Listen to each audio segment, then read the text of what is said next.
वेचणूक म्हणल्यार भावणो केवळ आंकडे न्हय, त्यो खरें तर काणयो असतात, लोकांच्यो, जाग्यांच्यो आणि त्यांच्या जीवनांतल्या प्रश्नांच्यो. चलो तर आमी मोरगांवच्यान एक चित्रा ही काणी अधिक लगीनसून समजून घेऊया. आम्ही हे विश्लेषण 6 भागांनी करूंक, मतदारांची नाडी परीक्षा करपान सुरू करूंक, मगीर आंकडे काय सांगतात ते पाहूया, निकलांचे खोल विश्लेषण करूंक आणि शेवटी शासनाचं वचन कशे पूर्ण करचे या विषयावर संपवतलो. चलत सागल्यान फुडें मोरहुगावाक समजून घ्याव. गोव्यांची ही एक जिवंत तटावरती जगा, बंदर आणि पर्यटनान भरलेली. पण ह्या स्वरूपामागे लोक आहेत जे ह्या जागेचं खरे भविष्य ठरवायतात. त्यांचे मन काय म्हणता? पाळाया हो मतदारसंघ केवळ एक जागो न्हय, तो भारतीय राजकारणाची एक प्रयोगशाळा सारखू आहे. मोरुगावान जहा घडता त्यांसून आमका देशांतल्या राजकीय प्रवाहांची कल्पना येता. देखून हे विश्लेषण इतले महत्वाचे माहे. हांगा लगभग 20,000 मतदार आहेत.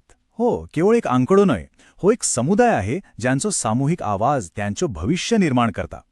प्रत्येक मतापाटल्यान एक आशा, एक अपेक्षा लिपलेली असतात. मोरगावाची सामाजिक रचना पाळया.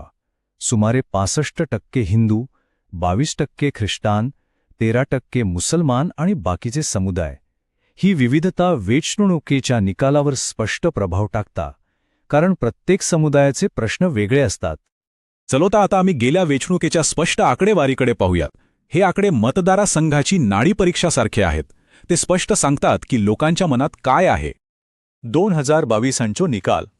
इंडियन नॅशनल काँग्रेसाक 53.7% मतां मेळाली, जाल्यार बीजेपीक 42.2%.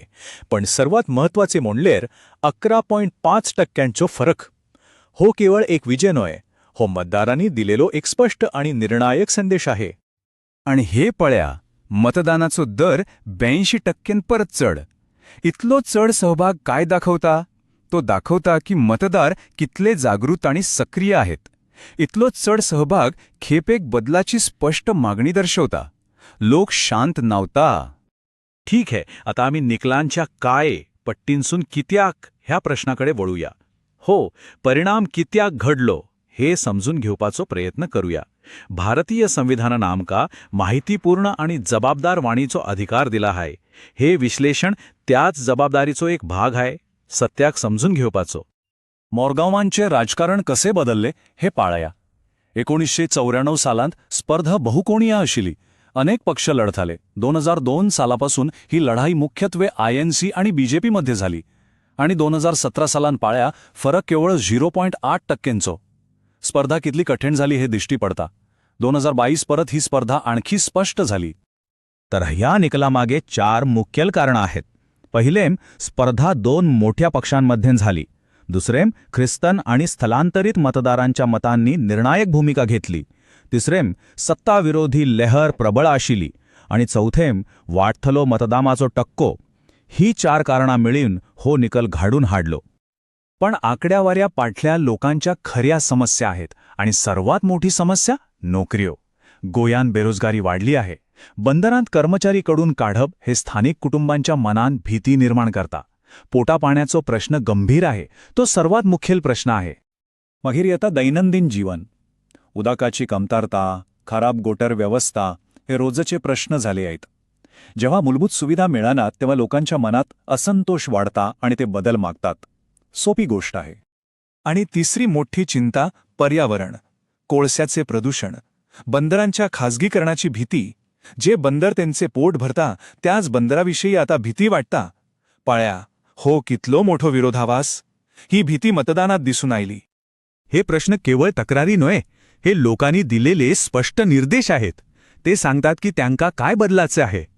तर एक नेतो ह्या आव्हाना कसे जबाब देता? खोट्या वचनांनी नव्हे, ताका एक स्पष्ट योजना लागता जी प्रत्येक समस्येचे निराकरण करता. चोळात ती योजना पाहूयात. ही आहे चतुर्मुखा सिद्धांत. ही एक 4 भागी योजना आहे. पहिलो चेरो सत्ताविरोधी असंतोषाचो, लोकांच्या निराशेक वाचा देता. दुसरो स्थानिक प्रश्नांचो, नोकऱ्या, उदक, पर्यावरण. तिसरो सर्वसमावेशक गठबंधनाचो, सगळ्या समुदायांका एकत्र हाळता. आणि चौथो प्रगतिशील विकासाचो, एक उज्ज्वल भविष्याची दिशा दाखयता.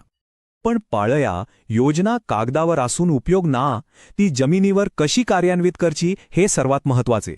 तर एक स्पष्ट वेळबद्ध कार्यक्रम कसो असता ते पाहूयात. वेचणुकीचे शेवटचे 90 दिस ते खूप निर्णायक असतात. 90 दिस आधी संशोधन करून प्रश्न समजून घेतात. 60 दिस आधी अभियानाची जोरदार सुरुवात होता. 30 दिस आधी जनसंपर्क आणखी वाढवतात, घराघरांत पावतात. आणि शेवटी मतदानाच्या दिसा प्रत्येक समर्थकाक मतदान करपाक प्रोत्साहित करचेम. केवळ एक सिस्टमॅटिक प्रक्रिया. आणि हो, आजचे युग डिजिटल आहे. व्हॉट्सॲप समूहांद्वारे समुदायांका संघटित करून येता. सोशल मीडिया रील्स तरुणांका परत पापेक मदत करतात आणि फॅक्ट काउंटर खोट्या बातमींविरुद्ध लढता. ही साधना केवळ प्रचाराखातीर नव्हे, तर लोकांचे ऐकून घेवपाक आणि त्यांच्याशी संभाषण करपाक वापरली जातात. आता आम्ही आमचे विश्लेषण संपवता. वेचणूक जिंकणे केवळ पहिले पाऊल. खारे कार्य त्या उपरांत सुरू होता, ते म्हणल्यार शासन. आणि आधुनिक काळान चांगले शासन म्हणल्यार लोकांच्या निजी माहितीचो आदर करचो. हे मूल्य भारताच्या डीपीडीपी कायद्यान स्पष्ट केले आहे. विश्वास ऑनलाईन आणि ऑफलाईन दोन्हीकडे बनायचो पडता.